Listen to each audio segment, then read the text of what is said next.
Bab 2808. Memasuki Partai Hengshan. Meskipun Daddy Fu awalnya berencana untuk mencari seseorang untuk mengambil risiko, namun setelah menghubungi Eric Qin, pendapat Daddy Fu berubah. Tetapi sekarang ide Eric Qin setara dengan telah menjamin keamanan mutlak guru dan kedua muridnya, dan menempatkan dirinya dalam bahaya. Jadi setelah mendengarkannya, Daddy Fu juga sedikit ragu-ragu.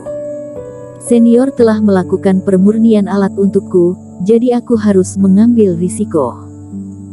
Meskipun hal itu terungkap, itu juga akan lebih mudah bagiku untuk melarikan diri.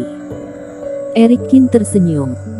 Dia tidak memikirkan yang lain, hanya memprioritaskan keamanan.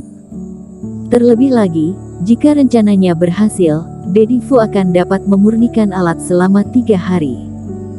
Maka kedua barang dewa kelas 4-nya akan dapat diperbaiki secara utuh. Ini tidak hanya menghemat naga spiritual, tetapi juga menghemat banyak waktu. Risiko ini sangat pantas untuk diambil. Tentu ini juga menjadi alasan mengapa Daddy Fu dan muridnya tidak memahami kekuatannya. Jika Daddy Fu pernah melihat Eric Qin membunuh kultivasi iblis yang kejam di lautan tak berujung, dia tidak akan terlalu khawatir tentang Eric Qin pergi sendirian. Baiklah. Tuan Qin, jangan khawatir, aku akan melakukan yang terbaik untuk memperbaiki barang dewa. Daddy Fu bersyukur, dan memberi hormat dengan khusyuk. Meskipun itu hanya memperbaiki barang dewa, namun kekuatan pemurnian alat antara guru dan murid berbeda, dan tingkat pemulihan setelah perbaikan juga berbeda. Daddy Fu telah diam-diam mengambil keputusan, kali ini dia harus menggunakan upaya terbaiknya untuk mengembalikan barang dewa ke keadaan semula. Setelah keputusan dibuat, Eric Qin kembali keluar Partai Hengshan. Pertama, dia membuat beberapa pengaturan akhir terlebih dahulu. Kemudian Daddy Fu dan muridnya tinggal di lereng gunung awal dan berhenti di sana, sementara Eric Qin berubah menjadi Sando Siong lagi. Dia mengangguk kepada mereka, lalu terbang ke gerbang gunung. Setelah mengambil napas dalam-dalam, terlintas cahaya di mata Eric Qin. Rencananya sendiri telah dicoba berkali-kali dan itu seharusnya akan berhasil. Akan tetapi, ini adalah pertama kalinya dia berpura-pura menjadi orang lain dan pergi ke Longtan. Daddy Fu dan kedua muridnya merasa sedikit gugup, mereka terus menatap ke arah gerbang gunung. Entah apakah rencana Eric Qin akan bermasalah pada langkah pertama atau tidak. Siapa? Segera berhenti. Di depan gerbang Partai Hengshan, beberapa kultivator sedang menunggu dengan malas. Tiba-tiba mereka melihat sebuah bayangan terbang menuju gerbang gunung dengan cepat. Setelah merasakan aura ganas itu, ekspresi kultivator fase transendensi yang memimpin segera berubah dan langsung berteriak. Pada saat yang sama, cahaya Reiki dibangkitkan dari formasi di luar gerbang gunung untuk mencegah Eric Qin menerobos ke dalamnya. Tubuh Eric Qin bergoyang dan langsung terbang menuju ke bawah. Siapa kamu? Beraninya kamu menerobos. Akibatnya, sebelum kultivator fase transendensi itu selesai berbicara, dia langsung dipukul di wajah. Dia berteriak dan langsung terbang karena terpukul. Para kultivator lainnya juga sedikit terkejut, mereka tidak menyangka bahwa orang yang datang hari ini bahkan lebih kejam daripada orang yang datang merebut ruang harta karun beberapa hari yang lalu. Namun, sebelum dapat bergerak, mereka langsung dijatuhkan oleh Reiki Eric Qin ke tangga batu dengan cara memutar. Teman seiman Qin terlalu kuat.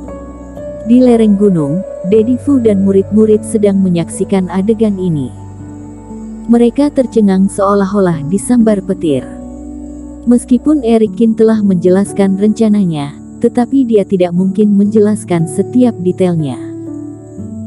Ketika melihat Eric Qin terbang, mereka bertiga masih menebak bagaimana Eric Qin akan melewati interogasi dari kultivator penjaga gerbang, dan bagaimana cara dia akan mendapatkan benda sekte beruang darah.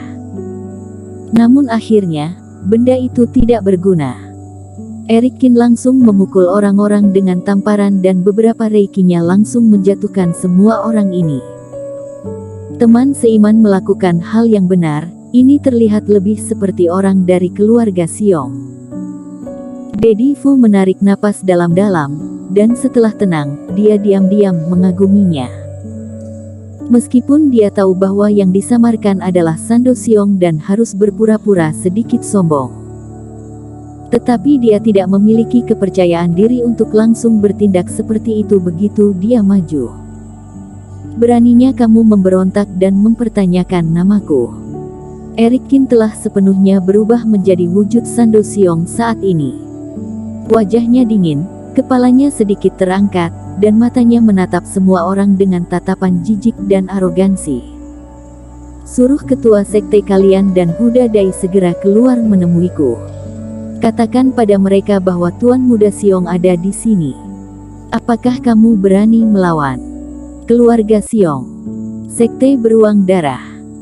Ketika kultivator yang ditampar ini hendak marah, dia langsung sadar bagaikan disiram oleh air dingin ketika mendengar nama keluarga Xiong. Senior, tunggu sebentar. Aku akan segera melaporkan. Pupil matanya menyusut dengan kuat. Melihat kultivasi Eric Kin dan auranya yang tinggi, dia buru-buru menutupi wajahnya, lalu berbalik dan berlari menuju puncak gerbang gunung. Dia tidak tahu apakah orang itu benar-benar adalah Tuan Muda Xiong, dia juga tidak berani bertanya. Jika dia bertanya, dia pasti akan ditampar beberapa kali lagi. Hal ini harus dilaporkan kepada sesepuh dan ketua sekte untuk dihakimi. Pada saat ini, di aula sekte Partai Hengshan, Huda Dai sedang berbaring di tempat tidur dengan bosan, membiarkan beberapa pelayan memijatnya. Daddy Fu dan murid-murid telah mengamati Partai Hengshan selama beberapa hari dan merasa bingung ketika menemukan bahwa tidak ada kultivasi fase penilaian di antara mereka yang keluar. Akan tetapi, tidak ada yang salah dengan itu. Jika menurut kebiasaan masa lalu, Huda Dai pasti telah memimpin beberapa master sekte untuk menjarah atau menyergap, supaya bisa mendapatkan beberapa keuntungan.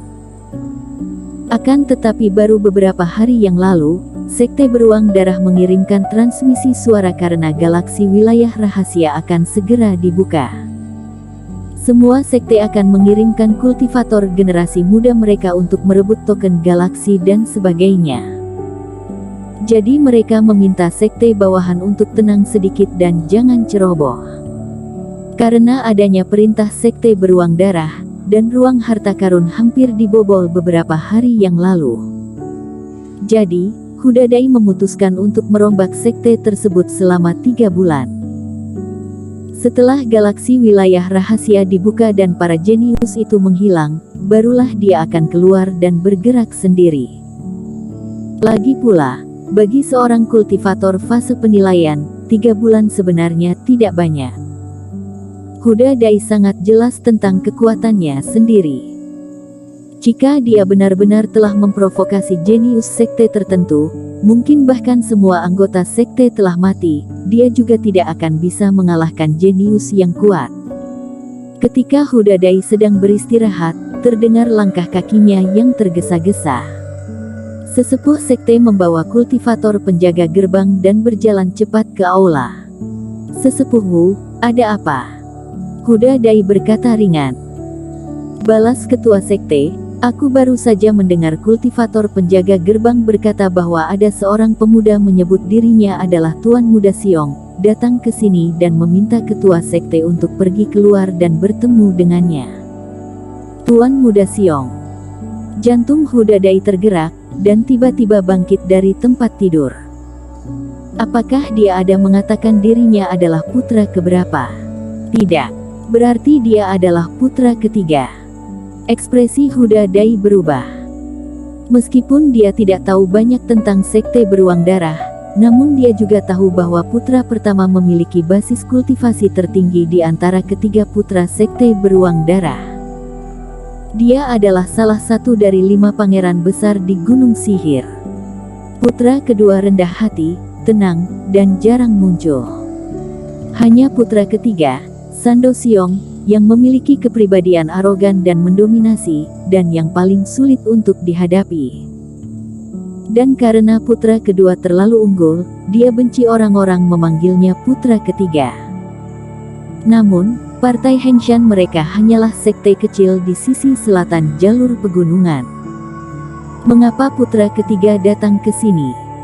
Ikut aku untuk pergi menyambutnya.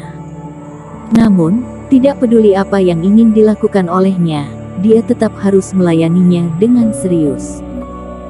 Dengan ayunan tangannya, Hudadai membubarkan pelayan di sekitarnya, lalu merapikan pakaiannya dan hendak berjalan keluar dengan ekspresi tegas.